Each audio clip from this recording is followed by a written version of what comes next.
पीछे जो आदमी भाग रहा होता है ना, इससे बचना होता है। जैसे आगे जाते जाएंगे बढ़ते जाएंगे, इस टोकन को लाजमी पकड़ा।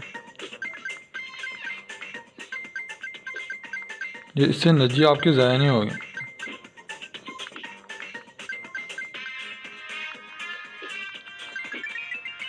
इन ट्रेनर से जंप लगाते जाना। और ये आई जो डब्ल्यू वगैरह आए, इससे भी लाजमी पकड़ा।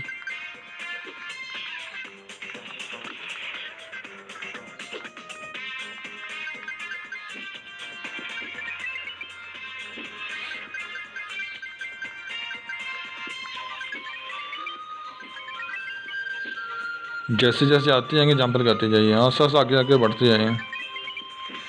ऐसे से आगे के बाद जंप लगाते हैं, नीचे नहीं गिरना, कोशिश कीजिए ट्रेनर के ऊपर जंप लगाना है।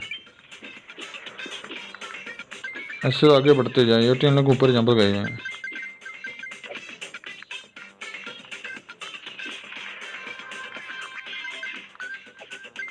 जी आया, फिर जंप लगाइए, फिर से जंप लगाइए, इस आई को पकड़ो।